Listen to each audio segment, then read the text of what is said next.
Hey folks, this is Brian, and we got to play RQG tonight. Yeah. There's some question on whether or not people are gonna be out of town because of the holiday and stuff, New Year's. And it turns out that one of our players was not able to make it.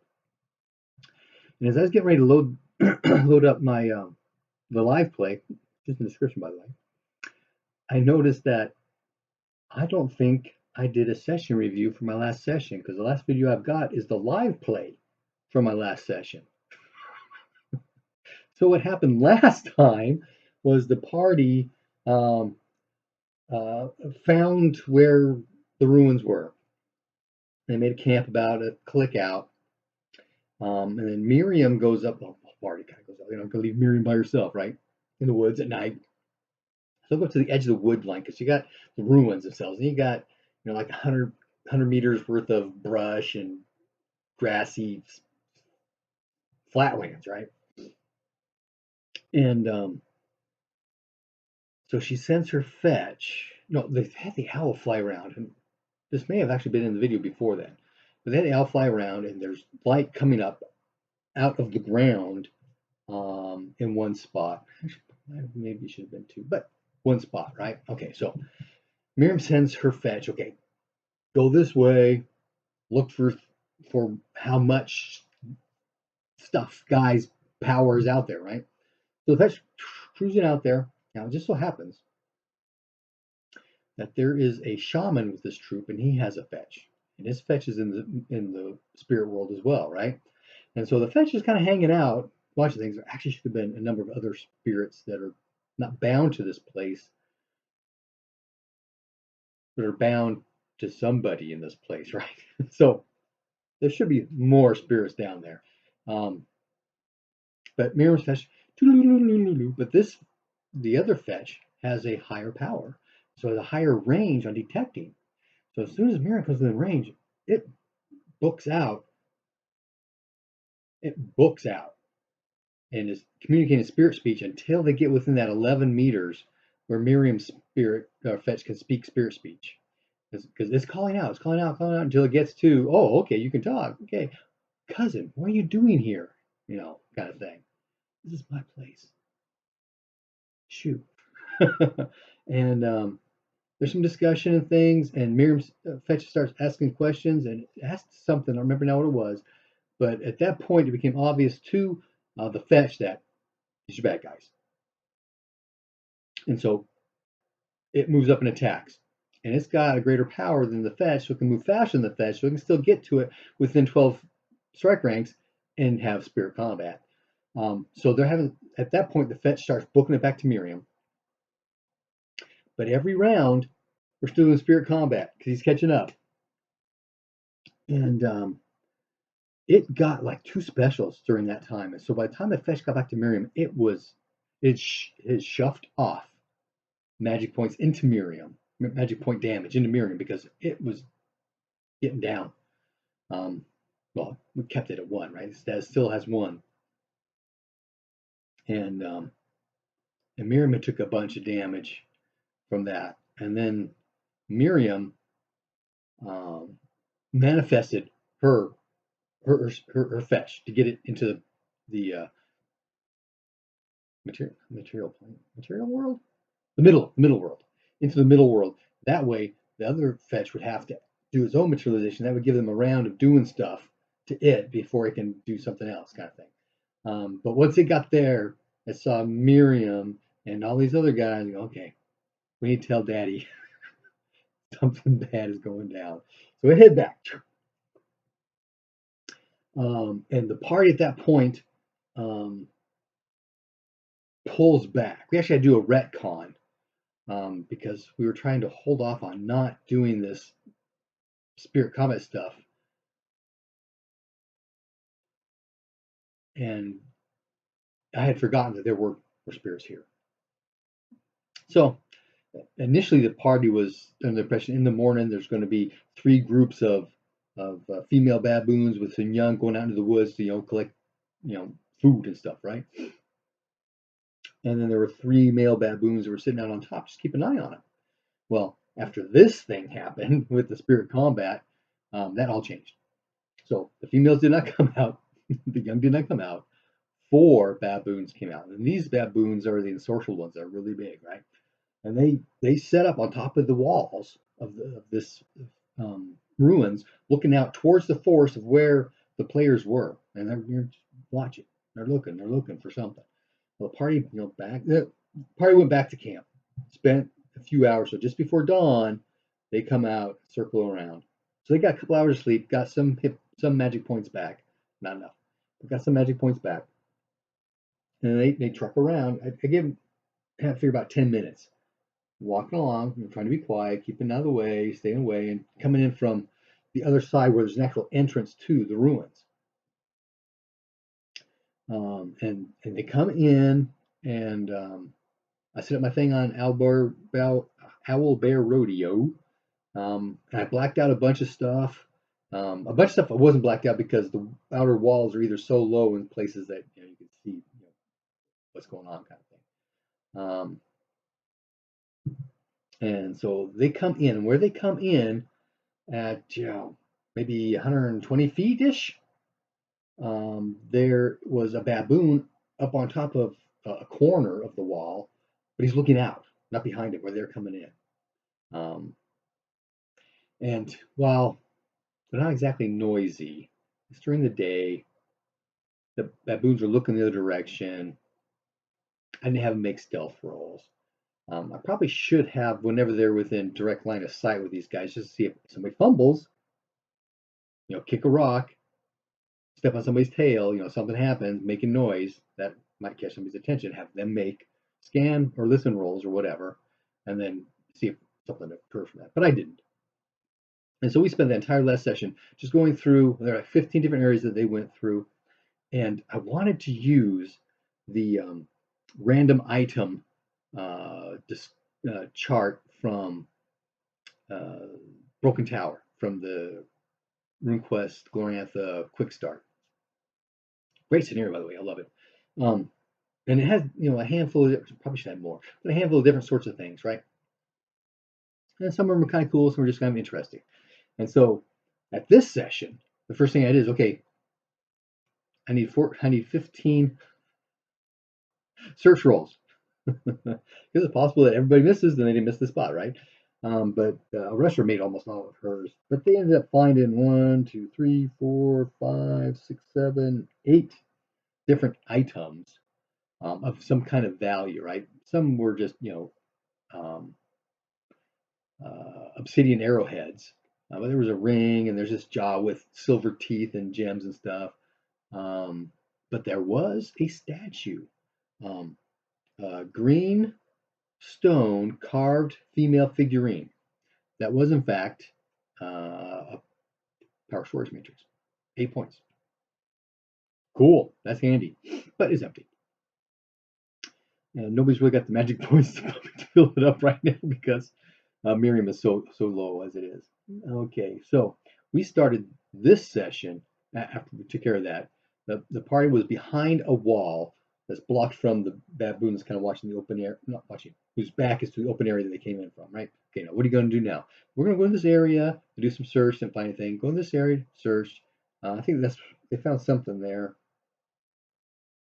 where their 14 is. Nope, I take it back. They missed. They didn't find anything. Or they found these shards. Right? The standard thing, if they don't find anything, or if they find something they found before, there was only one, so they find these pieces of pottery or pieces of bronze that have aged, right? They got that green sheen to them, kind of thing. And so they had found a bunch of that, right? And so they clear out another area, and behind this area, there's the wall's coming down. The wall on this side's up high. The wall's coming down, so there's like a place where they can actually crawl over. So there's some discussion because it's hard to visualize, right? Even with the stupid picture I've got, because when you actually get pull in deep, it's really pixelated. It's hard to see. But they're looking at, okay, it's open up here. There's a pillar over there, a pillar over there. Can we see the baboon up on that corner, the far end of the wall? And you can see his head on occasion between where you are now, the wall that he's sitting on, right? And some pillars and stuff that are out there that are in the line of sight kind of deal. And you can see, his head on occasion. Okay, So they climb over. I did have to make rolls then because that could make some noise climbing over stuff. And they then scooch along the wall. And I thought they had peeked into this new area, right? So I unblocked it, so it's big, because I had assumed they were actually in the entrance, but that's not what they had envisioned. So we had to not retcon so much as reevaluate, talking back and forth. Okay, this is what I'm seeing. That's not what you're seeing. Okay, moving things around because I had set up a combat chart because things are happening now. Combat chart, a map, a hex map, right? But it's not where they wanted to be. So I ended up having to shift things around and redraw it and all that kind of stuff. But anyway, so they're all back against the wall. David went forward, just to kind of peek and see what's in there. With that kind of peek, he's going to get a slice of the ground instead of the whole thing like I showed him, but that's okay. And then because I had envisioned them being an entranceway, have everybody listen rolls and the rest makes for listen roll. Okay, there's something on the ground that's moving your direction. But nobody's standing in the doorway. So Surrender shouldn't have been making that roll necessarily, but whatever. So we replace everybody. Okay, who's in sequence? 1, 2, 3, 4, 5, and who's where, and backing up and spaced out because we want them crammed up. Okay, good to go. Let's set it up. How you guys envisioned it. Let's do it. On the hex map, and there is a guardian animal spirit, a large carnivore mammal, large mammal carnivore, giant cat, right? And it has the ability to manifest. So it's got natural form. So I used the saber-toothed cat as its form. But it's a spirit. So it's got intelligence, power, and charisma from the spirit table, right? And when they get within, well, it can track. It knows stuff, right? So it finds out that it realizes that they're there. And so it takes off. It's coming, right? It gives off this roar to warn the baboons that there's somebody here. But it doesn't do that until it gets actually between some pillars. You can actually see that there's somebody there. He makes a roar, finishes up his run. So he's right there in front of well, he comes into the entranceway, right? And so a hex away are two of the characters in Airbus behind it, right? Well, it's going to roar again to do its demoralize spell. But demoralize going to be targeted at one person at a time. Oh, oh, I should have done that. Holy cow, I'm so stupid sometimes. Although I don't remember if it had room points. Oh, it does. It had room points. So it could have done multi-spell and done demoralize on 4 of them. That's what it would have done. Demoralize 4 of them, kind of thing. But didn't. It tried it on a Restra, and the Restra made her sick.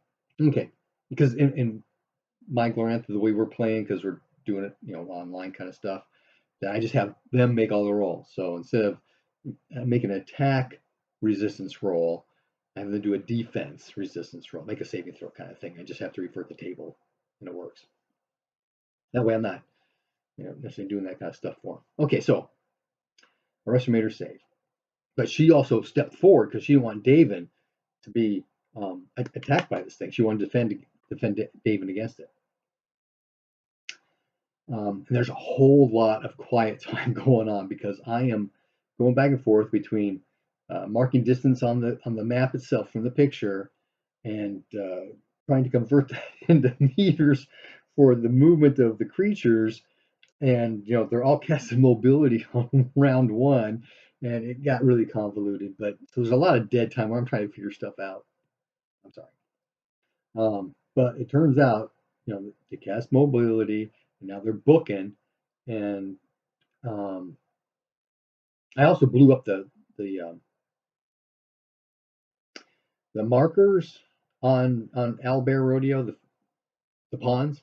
I blew them up to about size, so everybody's like a 5 foot size kind of thing. So it's almost like these are 5 foot X's, but I don't, and that kind of thing. So they're bigger. You can actually see them now. And the baboons were big too, and then I grew the party one I made real big too, just so we can move around and actually see much better because we're really teeny and going like, what's going on? Anyway, so baboons are booking, right? But they've got prep stuff to do on the way. I mean, the baboon is running along the wall, jumps to the ground, and he can see everybody there because he's on that side of the wall. So he's going to be casting all his defensive magic as he's running, and he can still get 2 spells off. 5 strike ranks in between, right? Buffing stuff, and still have 2 or 3 strike ranks with a movement, but it's at 6 meters each. So that's 12, 18 meters. And how many feet is that? Because that's one everything over here is marked out in feet. So I kind of mask going back and forth in my head, and so the first melee round, there's the beast, and it comes around at strike rank 3. They did send the bird out to see what's going on, but by the time the bird saw the cat, it's and it flew off. Cat jumps in. Everybody starts at that point, strike rank 3. Everybody starts buffing spells and stuff, right?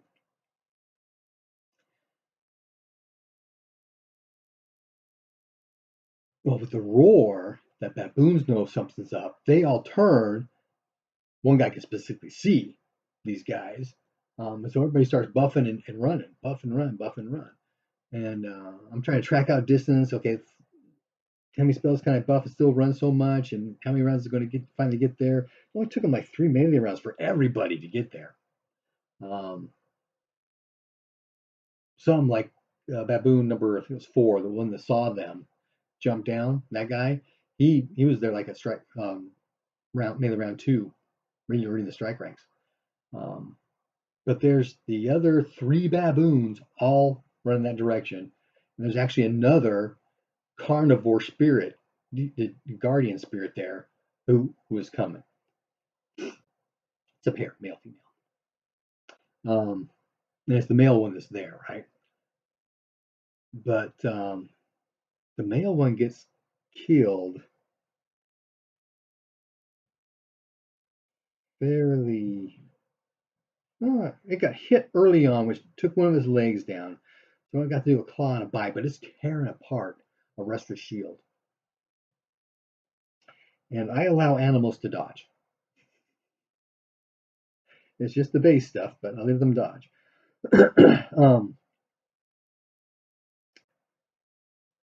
But Arestra ended up casting Slash on her axe. If I remember right. Maybe she got special. But she got a really solid hit that took his chest down to double negative. So the body died. Well, it's the spirit, right? It dematerializes. It discorporates. It goes back to the spirit world, it just disappears. So that kind of freaks the party out, which is cool. But at this time, there's baboons there, a couple of them, 2 or 3, and they've been casting their buffing spells as they go, which aren't all that great, but they've also been ensorcelled, right? So these guys have got an extra 8 points of strength, constitution, size, dexterity, and 8 points of warding that have been cast on them, right? So they're big, they're tough, they do a lot of damage. They don't worry about a spear because they've got iron fist, right? So they're going to claw and they're going to bite and that kind of stuff. And if they're fast enough, mobility, right, decreases strike rank by 1. Plus their dexterity is really high because of the spells. And so they're doing some damage.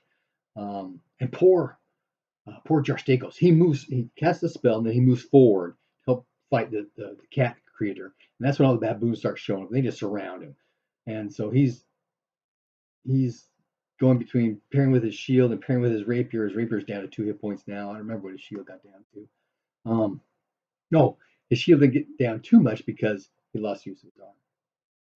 Because these baboons swipe, bite. When they first get there, you can usually just do one swipe. But after they've been in place, swipe and bite, swipe and bite. And they're doing, massive damage because they're big and strong. And one of them, the cat got a special on a Restra shield or crit. Somebody rolled not one. Must have been the cat. No. The not one would have been against Jarstakos. That must have been lost his arm. But anyway, they are chewing up Arrested Shield as well. And towards the end, Daven. Oh, after Jarstakos goes down, his head goes negative, his hit points go to 0. And the way I do, between 0 and negative, your healing rate is kind of like comatose. You're in a coma, not dead unless you're bleeding. Check on that in the head. Maybe he's bleeding now. And that kind of thing. So that people don't die on their way. Plus, I'm very stingy about healing spells, first aid, all that kind of stuff. There's a reason for it, so we apply it. I don't allow stacking with healing. So, yes, you can heal different locations for your 2 points or whatever. Yeah. Okay, but you only heal that location once, right? And you got to do first aid, and if you get a fight later on, I guess it could get lost in the sauce, but eventually that kind of stuff happens.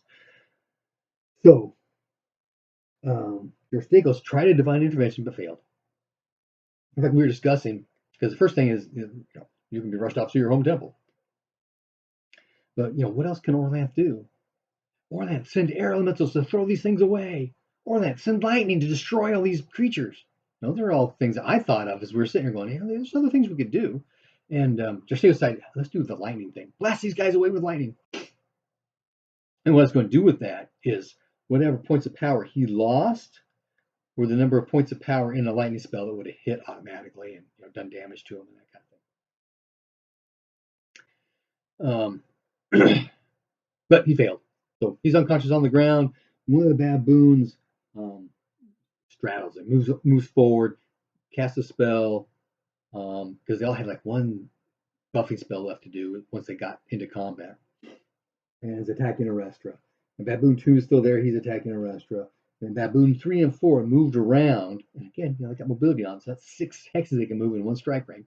Easy peasy. They move around, one between Arestra and Daven, the other one just on Daven. Well, the one on Daven attacks. He got a claw in that round. And Daven parried with his rapier. Now, his rapier has neutralize armor and neutralize magic on it at a strength of 6. They haven't really run into a lot of magic kind of stuff. On occasion they have, so it's been very, very interesting and handy. Plus, that whole neutralize armor thing going right through your armor. Holy cow. So even if you got plate, that's a 50-50 chance of getting through, right? Plus he puts strength on, so he's got 2d6 damage bonus. He's got blade sharp 2 on there as well, that kind of stuff, right? So, but he's going to parry with his sword, and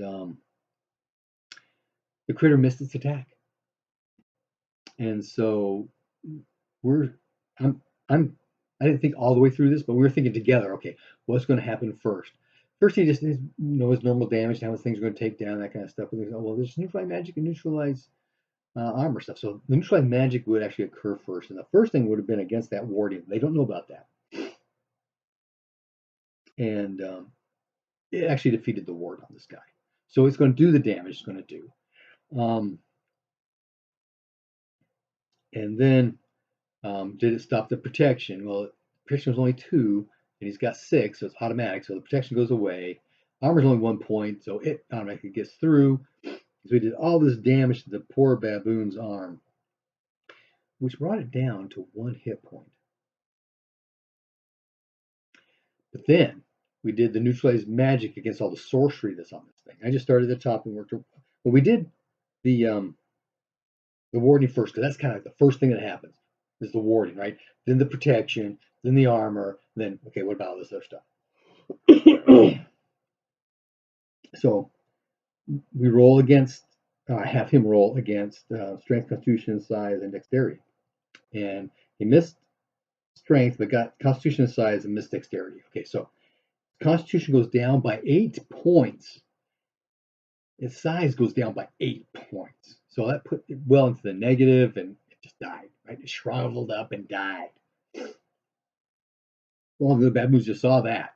Plus, there's magic involved, right? So magic, yeah, something going on, right? So, in fact, his sword should have some kind of shimmer, gleam kind of thing on it, so people know that it's got magic on it, just like you do with blade sharp and everything else. But little things that you forget that I remembered having done my review on the Red Book of Magic. You want to know what the spell is, but there's a spell on it, kind of thing. It's kind of obvious if the sword is probably blade sharp, that kind of thing. It's obviously not flame blade because flaming blade is a flaming blade.